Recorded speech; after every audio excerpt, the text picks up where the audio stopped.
Good morning. I'm Harley Schlanger from the LaRouche Organization with your daily video update for March 5th, 2024. I've been giving you daily reports on the dangerous increase in the potential for global war, driven by the bankruptcy of the unipolar order and the attempt to maintain its control through the escalation of use of US and NATO military power. Most of your fellow citizens are unaware of this because of the constant efforts of censorship and the cyber attacks and the overall destruction of cognition due to the creation of an entertainment society which dominates everything.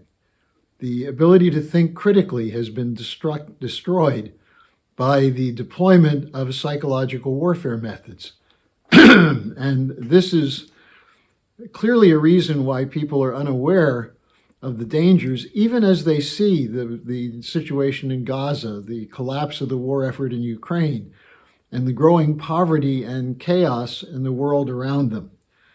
Now, we have a couple of situations I want to reference today, one of which is the situation around the leak from discussion of the top official in the German Air Force with three of his leading officers about plans for the destruction of the Kerch Bridge that is connecting Crimea with the Russian mainland.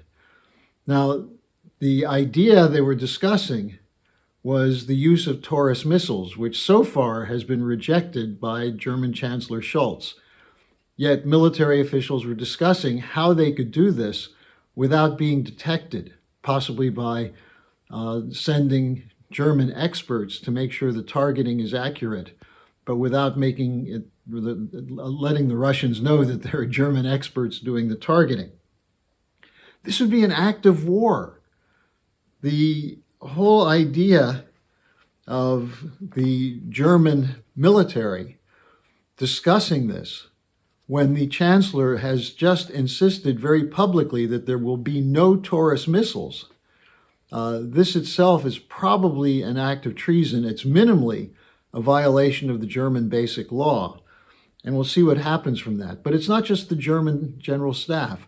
French President Macron talking about boots on the ground in Ukraine. That is NATO boots. Hints coming from numerous officials that there are already Americans, British, and French officials involved in the training of Ukrainian forces, not just in Poland, but in Ukraine as well. So you have, meanwhile, the NATO steadfast defender operations. You have the increase of NATO size with Sweden and Finland brought in, the Finnish president, the Swedish prime minister, all talking about being prepared for war with Russia. Do they think Russia isn't hearing this? Do they think Putin isn't aware that this is the intention of Western leaders? Have they no sense of what this implies? The idea that Germany and France will become active participants in a war against Russia? We have the comments from the former NATO Chief of Staff for the Southern Europe, retired Lieutenant General Fabio Mini, who warned in an interview that if NATO countries intervene directly in Ukraine, that would leave Russia with one option, which would be the use of nuclear weapons. And he said this danger must not be downplayed, as of course it is being downplayed. You know, the idea that Putin is constantly threatening using nuclear weapons, so therefore it's not really a threat, is criminal insanity on behalf of some of the leaders. Now, Scott Ritter said at an event for Senate candidate Diane Sare the other day that Europe is on autopilot toward confrontation with Russia. Now, why would NATO do this? What's the driving force? Is it really the commitment to freedom and democracy in Ukraine, which has no freedom because it's under NATO control, and no democracy? Well, it's the bigger picture, which is the collapse of the whole system.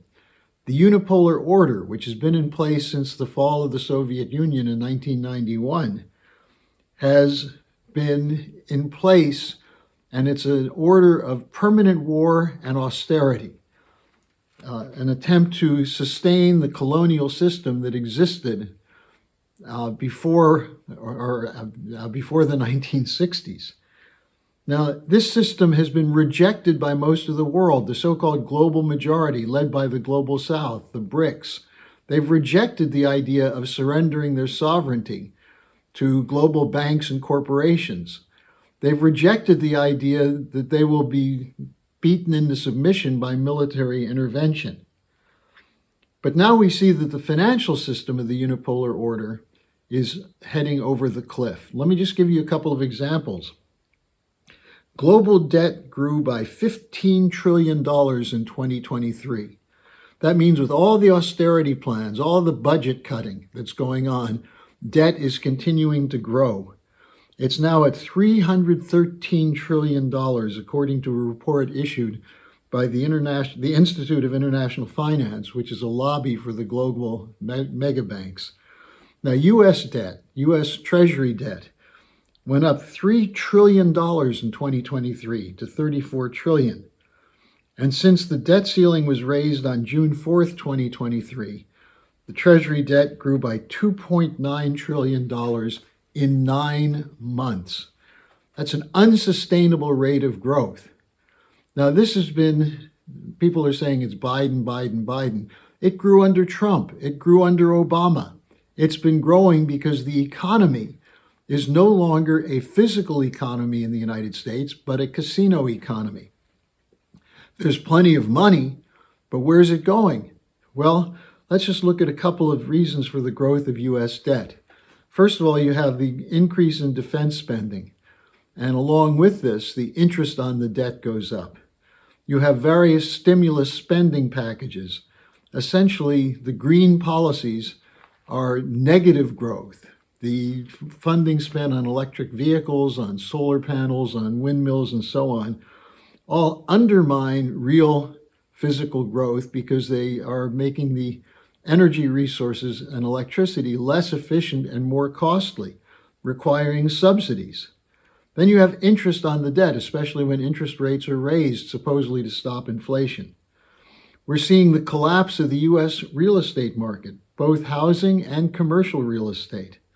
Now, one effect of this can be seen in New York with the collapse of the New York Community Bank, the bank which took over Signature Bank, which collapsed last year.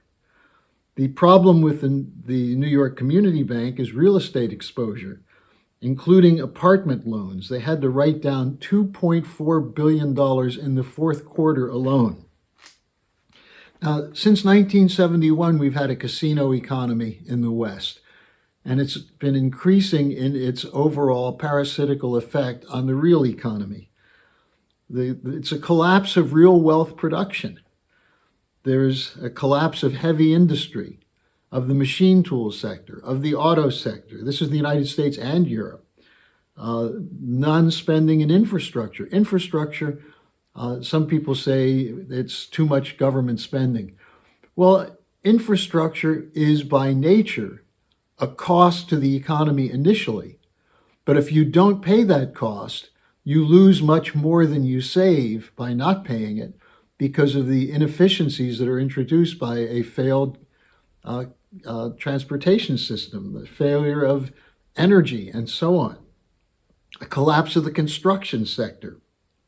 Add to that bailouts, the too big to fail banks, the too big to fail corporations, which may not make profits but still have debt to roll over.